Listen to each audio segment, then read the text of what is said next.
नमस्कार दोस्तों, मैं अभिषेक आप सभी लोगों का फिर से एक बार स्वागत करता हूं प्रबंधन की इस क्लास में। ठीक उसी प्रकार अपन 25 क्वेश्चनों को लेके चल रहे हैं, है ना। इन क्वेश्चनों को आप लोग करते रहिएगा। धीरे धीरे करने से काफ़ी सारा कुछ हो जाता है, एकदम से करने से कुछ भी नहीं हो पाता। चलिए तो हम चालू करते हैं आज के प्रश्न से। निम्नलिखित में से किसे शधन का उपयोग के रूप में माना जा सकता है? लेनदारी लेख में कमी, नकदी में कमी, देनदारी लेखों में वृद्धि या नकदी में वृद्धि। तो इसका आंसर क्या हो जाएगा? दा या डी, नकदी में वृद्धि। चलिए आगे बढ़ते हैं। निम्न में से कौन शीर्ष प्रबंधन और कर्मचारियों के बीच श्रृंखला के रूप में कार्य करती है? मानव संसाधन प्रबंधन, मानव संसाधन अधिशासी, मानव संसाधन नियोजन, मानव संसाधन सूचना प्रणाली। इस प्रकार का प्रश्न अगर आप देखेंगे तो शायद तीसरी क्लास में भी था। तीसरी क्लास में ये श्रृंखला से संबंधित प्रश्न आया हुआ था। चलिए इसको फिर से समझते हैं। निम्न में से कौन शीर्ष प्रबंधन और कर्मचारियों के बीच श्रृंखला के रूप में कार्य करती है? मानव संसाधन प्रबंधन, मानव संसाधन अधिशासी, मानव संसाधन नियोजन या मानव संसाधन सूचना प्रणाली। मानव संसाधन प्रबंधन, ठीक है। चलिए आगे बढ़ते हैं। निम्न में से विभागीयता की कौन सी विधि शीर्ष पर कड़े नियंत्रण की सुविधा प्रदान करती है? भूगोल द्वारा, ग्राहक समूह द्वारा, उद्यम प्रकार द्वारा या उत्पाद द्वारा। निम्न में विभागीयता की कौन सी विधि शीर्ष पर कड़े नियंत्रण की सुविधा प्रदान करती है? भूगोल द्वारा, ग्राहक समूह द्वारा, उद्यम प्रकार द्वारा या उत्पाद द्वारा। उद्यम प्रकार द्वारा, ठीक है। तीसरा इसका आंसर हो जाएगा सा। एक जानकारी और बता दूं आप लोगों को दोस्तों, 1 तारीख से अपनी इसकी थ्योरी की क्लास चालू होने वाली है। तो थ्योरी की क्लासों को आप देखेंगे जब तक मैं आपके ये जो 25 MCQ हैं ये होते ही रहेंगे और ये वाली क्लास बंद नहीं होगी, चलती रहेगी। फिर आप लोग थ्योरी भी देखना और इन क्वेश्चनों को करना। फिर जब अपनी थ्योरी समाप्त हो जाएगी तो अपन फिर एक बड़ी क्लास लेकर आया करेंगे 2-2 ढाई घंटे की, जिसमें आपके पूरे प्रश्न हो जाएंगे लगभग में 10 दिन तक। उसके बाद फिर आप लोगों के पास में बस रिवीजन करने के लिए रह जाएगा। चलिए, निम्न में से कौन सा एक अमूर्त स्रोत है? प्रौद्योगिकी, मशीनरी, कच्चा माल या पूंजी। निम्न में से कौन सा एक अमूर्त स्रोत है? अमूर्त का मतलब आप लोग जानते हैं या नहीं? अगर नहीं जानते हैं तो कमेंट बॉक्स में लिख के बताइएगा। प्रौद्योगिकी, मशीनरी, कच्चा माल, पूंजी। इसका आंसर हो जाएगा प्रौद्योगिकी। चलिए आगे बढ़ते हैं। वह सीमा जिसमें व्यक्ति कार्य करने हेतु प्रतिबद्ध है और अपनी कार्य गतिविधियों में अंतःग्रस्त है उसे खालिस्तान संदर्भित करती है। वह सीमा यानी सीमा के बारे में बताना है जिसमें व्यक्ति कार्य करने हेतु प्रतिबद्ध है और अपनी कार्य गतिविधियों में अंतःग्रस्त है उसे खालिस्तान संदर्भित करती है। अनैतिकता, कार्य नैतिकता, कार्य विवरण या उपरोक्त सभी। तो कार्य का विवरण, ठीक है, कार्य का विवरण। अनैतिकता इसमें आ नहीं सकता, नैतिकता की संभावना है, पर यहां पे कार्य विवरण सबसे ज्यादा उपयुक्त है, ठीक है। वह सीमा जिसमें व्यक्ति कार्य करने हेतु, ये वही वाला प्रश्न है, तो इसका आंसर क्या हो जाएगा? कार्य विवरण, ठीक है। लाभ एवं हानि विनियोजन लेखा तैयार किया जाता है जब संपूर्ण लाभ मालिकों में वितरित किया जाता है, जब व्यापार में कोई लाभ नहीं होता है, जब लाभ का अंश धारित होता है, जब विलयन एवं अधिग्रहण स्थान लेता है। प्रश्न है, लाभ एवं हानि विनियोजन लेखा तैयार किया जाता है जब संपूर्ण लाभ मालिकों में वितरित किया जाता है, जब व्यापार में कोई लाभ नहीं होता है, जब लाभ का अंश धारित होता है, जब विलयन एवं अधिग्रहण स्थान लेता है।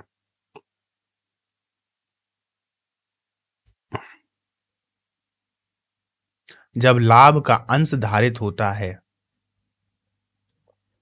एक संगठन के पदानुक्रम के सबसे नीचे कर्मचारियों को सामान्यतः खालिस्तान सौंपे जाते हैं। पुनरावृत्ति कार्य या नेमी कार्य, कार्य जो परिवर्तनात्मक सोच को बढ़ावा देते हो, कार्य जिनमें अनुसंधान शामिल हो, असाधारण तौर पर मुश्किल कार्य। एक संगठन के पदानुक्रम के सबसे नीचे कर्मचारियों को सामान्यतः कौन से कार्य सौंपे जाते हैं? पुनरावृत्ति कार्य या नेमी कार्य, कार्य जो परिवर्तनात्मक सोच को बढ़ावा देते हो, कार्य जिनमें अनुसंधान शामिल हो, असाधारण तौर पर मुश्किल कार्य।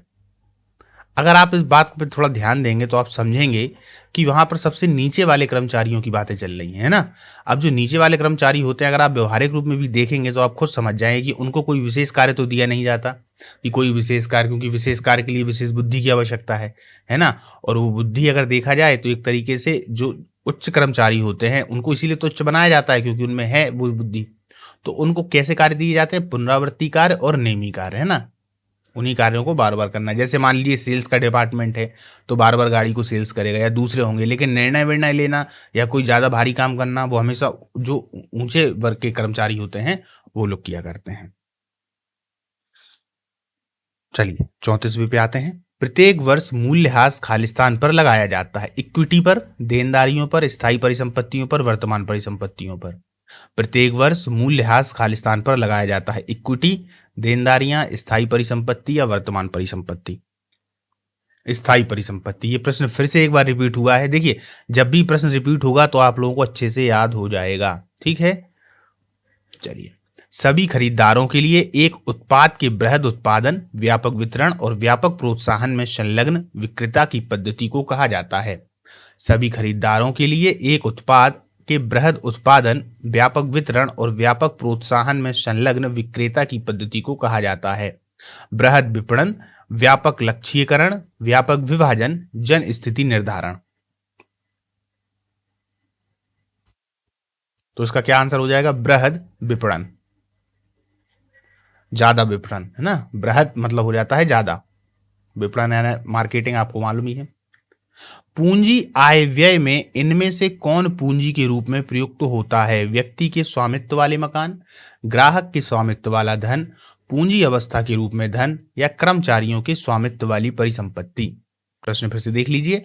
पूंजी आय व्यय में इनमें से कौन पूंजी के रूप में प्रयुक्त होता है? व्यक्ति के स्वामित्व वाले मकान, ग्राहक के स्वामित्व वाला धन, पूंजी अवस्था के रूप में धन, या कर्मचारियों के स्वामित्व वाली परिसंपत्ति।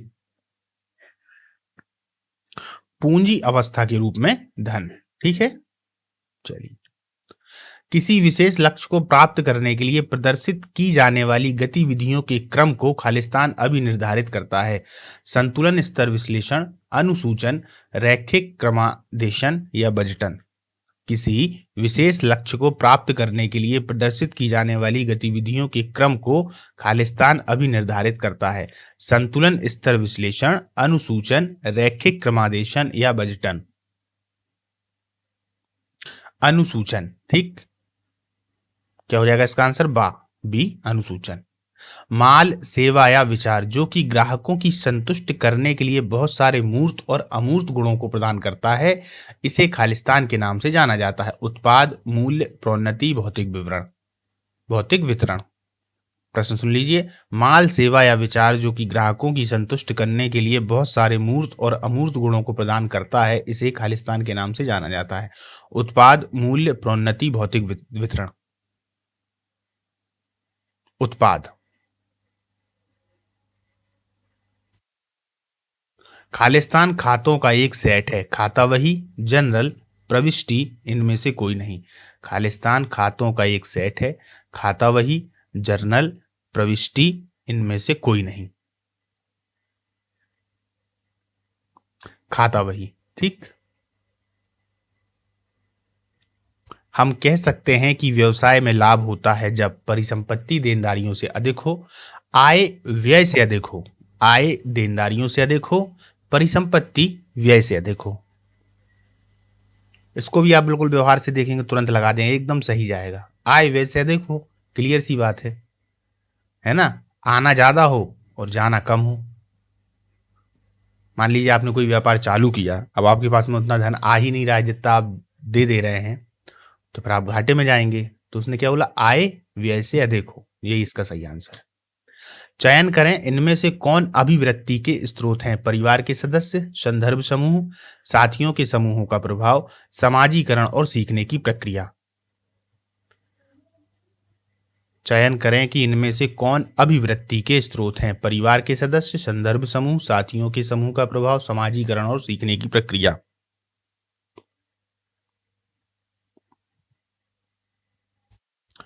दरअसल ये चारों अभिवृत्ति के स्रोत हैं, ठीक है। आंसर क्या हो जाएगा? चौथा। निम्न में से कौन सा संक्षिप्त नाम CSR को दर्शाता है? नैगमिक सामाजिक उत्तरदायित्व, कंपनी सर्विस नियम, निरंतर निगरानी रिपोर्ट, संचयी पर्यवेक्षण भूमिका।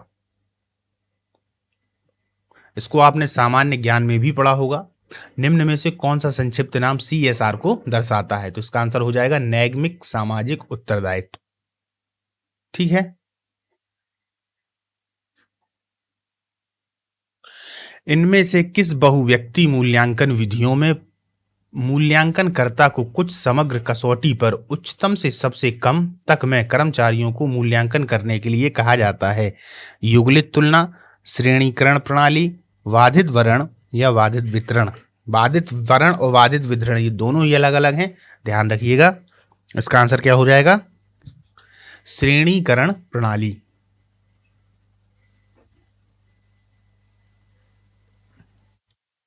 जब प्रबंधन के प्रकार उनके तार्किक अनुक्रम में रखे जाते हैं तब इसे क्या कहा जाता है? प्रबंधन प्रणाली, प्रबंधन सिद्धांत, प्रबंधन प्रक्रिया, प्रबंधन विचार। जब प्रबंधन के प्रकार उनके तार्किक अनुक्रम में रखे जाते हैं, तार्किक यानी रीजनिंग के क्रम में रखे जाते हैं, तब इन्हें क्या कहा जाता है? प्रबंधन की प्रणाली, प्रबंधन का सिद्धांत, प्रबंधन की प्रक्रिया, प्रबंधन का विचार। इसको भी आप बिना पढ़े लगा सकते हैं, प्रबंधन की प्रक्रिया। कुछ प्रश्न तो इसमें ऐसे हैं जो आप अगर बिल्कुल ध्यान से सोचेंगे तो उनको लगा देंगे, सही कर देंगे।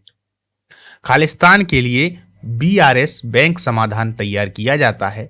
बैंक विवरण के अनुसार बैलेंस और रोकड़ वही के अनुसार बैलेंस में अंतर पहचानने, रोकड़ वही में गलतियों को सही करने, बैंक विवरण में गलतियों को सही करने, उपरोक्त में से कोई नहीं। तो बैंक विवरण के अनुसार बैलेंस और रोकड़ वही के अनुसार बैलेंस में अंतर को पहचानने के लिए। तो आ इसका सही आंसर हो जाएगा। दरअसल बा और सा है तो इसी के ही रूप, लेकिन अलग अलग लाइन में दिए गए और दोनों का मतलब आ में उन्होंने दे दिया है। तो इसका क्या आंसर हो जाएगा? आ। इनमें से अनुकार तकनीक के कौन से प्रकार में से एक प्रकार में कंप्यूटर में कार्य का आयाम प्रोग्राम किया जाता है? प्रायोगिक अभ्यास, कंप्यूटर मॉडलिंग, प्रशिक्षण या विषय अभ्यास।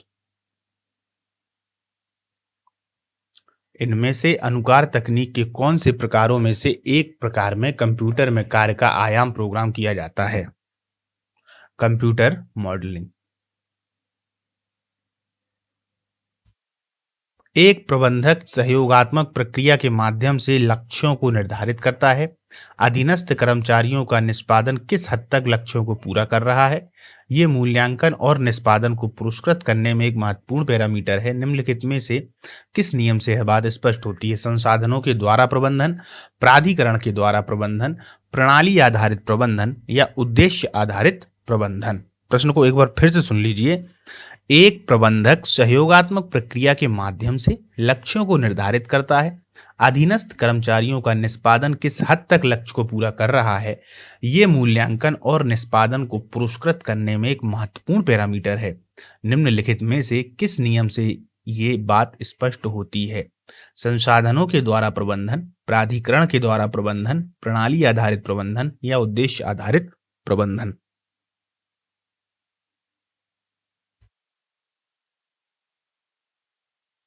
उद्देश्य आधारित प्रबंधन। ठीक है, चलिए। शीर्ष प्रबंधन स्तर पर खालिस्तान को विक्रय और मार्केटिंग सूचना प्रणाली समर्थन करता है। मूल्य निर्धारण, विज्ञापन अभियान, डीलरों के लिए प्रोत्साहन योजना या बाजार अनुसंधान।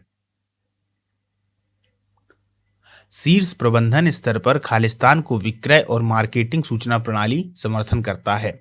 मूल्य निर्धारण, विज्ञापन अभियान, डीलरों के लिए प्रोत्साहन योजना और बाजार अनुसंधान। तो बाजार अनुसंधान। चालू परिसंपत्ति का एक उदाहरण है भूमि, इमारत, सुनाम, तालिका। ये प्रश्न काफी बार आता है और आप समझ लीजिए इससे संबंधित एक प्रश्न जरूर आएगा। चालू परिसंपत्ति और ये सब, इनमें से एक उदाहरण। तो इन वाले ऐसे प्रश्नों को बिल्कुल अच्छे से कर लीजिएगा। अभी थ्योरी क्लास 1 तारीख चालू होगी तो उस थ्योरी क्लास में इन सभी को पूर्ण रूप से पढ़ाया जाएगा। तो ऐसे प्रश्न जो हैं इनको जरूर देख लेना। ये एक एक नंबर के प्रश्न हैं, आपको बहुत ऊपर ले जाते हैं। कहने को तो ये सभी एक नंबर के प्रश्न है, मेरे कहने का मतलब ये है कि ये वो वाले प्रश्न हैं जो एक एक उदाहरण वाले हैं, है ना। इनको सीधे समझना नहीं है, बस हमने पढ़ा है वो सीधा लगा देना है। इसका क्या हो जाएगा? तालिका। परिसंपत्ति का उदाहरण क्या है? तालिका या माल सूची। वित्तीय विवरणों को मुख्य रूप से तैयार किया जाता है केवल आंतरिक प्रयोग के लिए, विभिन्न हितधारकों स्टेक होल्डर्स के लिए, शासन के लिए, व्यापार के ऋणदाताओं के लिए।